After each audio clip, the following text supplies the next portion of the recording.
అవంతిక తన బట్టలన్నీ బ్యాగ్లో సర్దేస్తూ సూట్ కేసులని రెడీ చేసి కార్తీక్కి ఒకటి అందించి బుజ్జిని 4 తిట్టి పదరా అంటుండగా, వద్దవంతిక మనం ఇక్కడే ఉందాం అని కార్తీక్ అంటూ ఉండగా, నేను రానమ్మా అని బుజ్జి అంటూ ఉంటాడు. అప్పుడు వాణ్ణి 2 దెబ్బలేసి బయటికి లాక్కెళ్తూ ఉంటుంది అవంతిక. మనం ఇక్కడ ఉండొద్దు అని అవంతిక అంటూ ఉంటుంది. అప్పుడే హాల్లో కూర్చున్న అర్జున్ గారికి, ఇదిగోండి సార్ వేడి వాటర్ అడిగారు కదా అంటూ బంగారాజు వాటర్ బాటిల్ని అందిస్తాడు. నేను రానా అండి అని సుభద్ర హాస్పిటల్ గురించి అడుగుతుండగా, గౌతమ్ వస్తున్నాడు కదా వద్దులే వాడు చూసుకుంటాడు అందంతా అని అంటూ ఉంటాడు అర్జున్.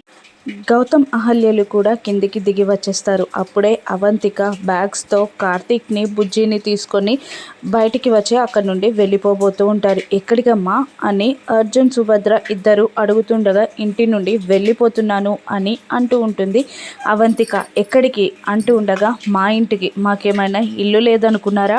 మేమేమైనా గతి లేని వాళ్ళం అనుకున్నారా?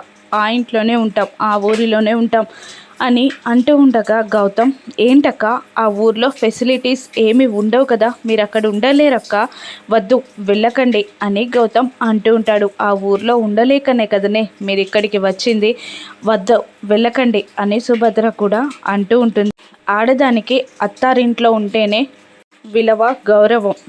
ఇల్లరికం వచ్చామనే కదా మమ్మల్ని మీరు ఇంత దిగజారినట్టు చూస్తున్నారు. ఖచ్చితంగా మేము మాత్రం ఇక్కడ ఉండం, వెళ్ళిపోతాం అని అవంతిక అంటూ ఉండగా, భానుమతి కోపంగా, ఏంటే వెళ్తే వెళ్ళు, ఇప్పుడు నీకు జ్ఞానోదయం కలిగిందా, వెళ్ళు అని భానుమతి కోపంగా అంటూ ఉంటుంది. చూసావా ఎలా మాట్లాడుతున్నారో, ఇందుకే కదా నేను వెళ్ళిపోతానంది. ఇన్నాళ్ళు నా కొడుకు వారసుడన్నారు, ఇప్పుడు ఆవిడ గారి కడుపున కాయగానే నా కొడుకు పనికి మాలిన వాడయ్యాడు. ఇంతకు ముందు గౌతమ్ గారు మేము అనాథ శరణాస్తులం అన్నట్టు ఆ రూమ్కి ఈ రూమ్కి తిప్పారు.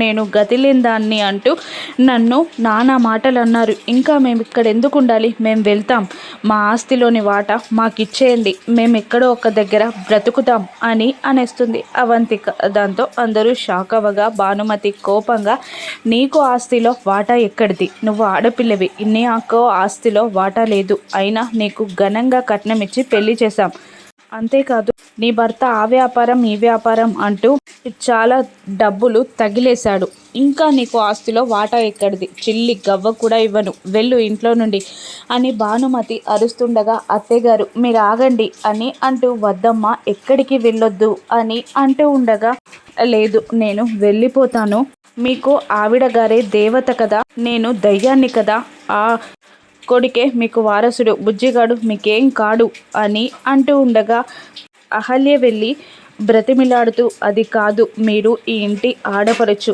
మీరే ఈ ఇంట్లో ఉండాలి, మీరు ఎక్కడికి వెళ్ళడానికి వీల్లేదు అంటూ ఉండగా, నాటకాలు చాలు అంటుంటుంది అవంతిక. నాటకాలు కాదు, నాకు బుజ్జి ఎక్కువ, పెద్ద కొడుకు లాంటివాడు, పెద్ద కొడుకే, బుజ్జి తర్వాతే నా కొడుకైనా అని అంటూ ఉండగా అందరూ షాకింగ్గా చూస్తుంటారు. అవును, నేను ఇంట్లోకి వచ్చినప్పుడు బుజ్జినే నన్ను జాగ్రత్తగా చూసుకున్నాడు, అర్థం చేసుకున్నాడు, నాకు బుజ్జి తర్వాతే నా కొడుకైనా అని అంటూ ఉండగా, చాలమ్మా నువ్వు రాకవడంతోనే 2 కుటుంబాలు వేరైపోయాయి, 2 ప్రేమికులు వేరయ్యారు, నా జీవితం నాశనమైంది, ఇంకా చాలు, ఈ ఇంట్లో వాళ్ళ దగ్గర మంచి మార్కులు కొట్టేయడానికి నువ్వు ఇన్ని మాటలు మాట్లాడాల్సిన అవసరం లేదు అని అంటూ ఉండగా, కోపంగా గౌతమ్ కూడా, నీకు ఆస్తిలో మాత్రం వాటా రాదక్క అని గట్టిగా అనడంతో అవంతిక షాక్ అవుతుంది.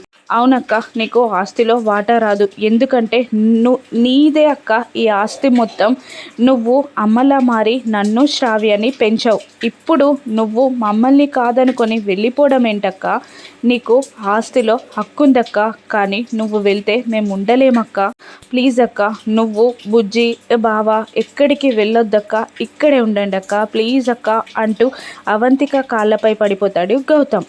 ఆస్తి అంతా నీదే అన్న మాట వినడంతో సంతోషపడుతుంది అవంతిక. లే బామ్మర్ది అంటూ పైకి లేపుతాడు గౌతమ్ని కార్తిక్. ఇంకా ఎక్కడికి వెళ్ళకు, ఆస్తి నీదే అని గౌతమ్ చెప్పాడు కదా, ఇంకా ఎందుకు ఇక్కడే ఉండు అని అంటూ ఉంటుంది భానుమతి. ఇప్పుడు ఇలాగే అంటారు, ఆ తర్వాత ఆవిడ గారి అనుమతి కావాలి కదా, వీడి భార్య ఒప్పుకోవాలి కదా అని అవంతిక అంటుండగా కోపంగా వెళ్ళి అవంతిక చెయ్యిలాగి అహల్య చేయిని తన చేతిలో పెట్టి, నేను నా భార్య మాటిస్తున్నాం, మాట తప్పే ప్రసక్తే లేదక్క, నువ్వెక్కడికి వెళ్ళొద్దు అని గౌతమ్ గంభీరంగా చెప్పగానే, సరే మీ అందరినీ వదిలి వెళ్ళడం నాకు మాత్రం ఇష్టమా?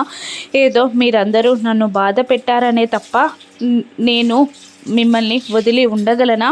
ఆస్తి ఎవరి దగ్గర ఉంటే ఏంటి, నీ దగ్గర ఒకటి నా దగ్గర ఒకటి, ఆస్తి మొత్తం మీదే అన్నారు కదా, నాదే అని మీరు చెప్పారు కదా, ఇంకా నాకేం అవసరం? అయినా ఇక పదండి లోపలికి వెళ్దాం, మీరే వెళ్దామన్నారు కదా అని కార్తిక్ మీద అంతా తోసేసి లోపలికి వెళ్ళిపోతుంది అవంతిక నాటకానికి అందరూ షాక్ అవుతారు. ఇక అహల్య బుజ్జిని తీసుకొని సూపర్ మార్కెట్ దగ్గరికి వస్తూ ఉంటుంది, బొమ్మలు కొనిస్తాను అంటూ. ఇక ఎవరి కోసం వెయిట్ చేస్తున్నావత్తా, బొమ్మలు కొనిస్తానన్నావు కదా అని బుజ్జి అడుగుతుండగా, ఒక్క నిమిషం రా అని అంటూ అతిథి కార్ వచ్చి అతిథి సూపర్ మార్కెట్లోకి ఎంటర్ అయ్యే వరకు వెయిట్ చేస్తుంది అహల్య. అతిథి లోపలికి వెళ్ళగానే బుజ్జిని బొమ్మల దగ్గర వదిలిపెట్టి, నువ్వు చూస్తూ ఉండు బుజ్జి, ఇక్కడే ఉండు, ఎక్కడికి వెళ్ళకు అని చెప్పి అతిథితో మాట్లాడడానికి వెళ్తుంది.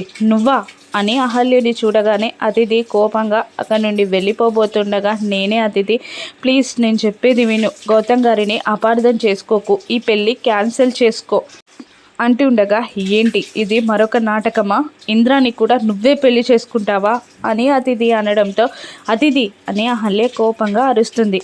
వాడు నన్ను మోసం చేశాడు, నువ్వు పెళ్లి చేసుకొని నా లైఫ్ని స్పాయిల్ చేసావు, ఇప్పుడు ఇంద్రాని పెళ్లి చేసుకొని నా లైఫ్ నేను సెటిల్ చేసుకుందామంటే ఇక్కడ కూడా ప్రశాంతంగా ఉండనివ్వట్లేదు, పెళ్లి చేసుకోనివ్వట్లేదు, చీచి అని అంటూ అక్కడి నుండి వెళ్ళిపోబోతుండగా, 6 నెలలు ఓపిక పట్టదిది, నేను చెప్పేది విను అని బ్రతిమిలాడుతూ ఉంటుంది అహల్య. అప్పుడు అతిథి, ఏం వినాలే, 6 నెలలలో ఏం జరుగుతుంది, ఇంకా నన్ను మోసం చేయడం తప్ప ఏది జరగదు అని అంటూ కోపంగా వెళ్తున్న అతిథికి ఒకరు డాష్ ఇస్తారు. ఇక రే ఈడియట్ అని తిట్టి వెళ్ళబోతుండగా చిటికలు వేసి పిలుస్తూ ఉంటాడు అతడు ఎవరో కాదు, సత్య, రౌడీ.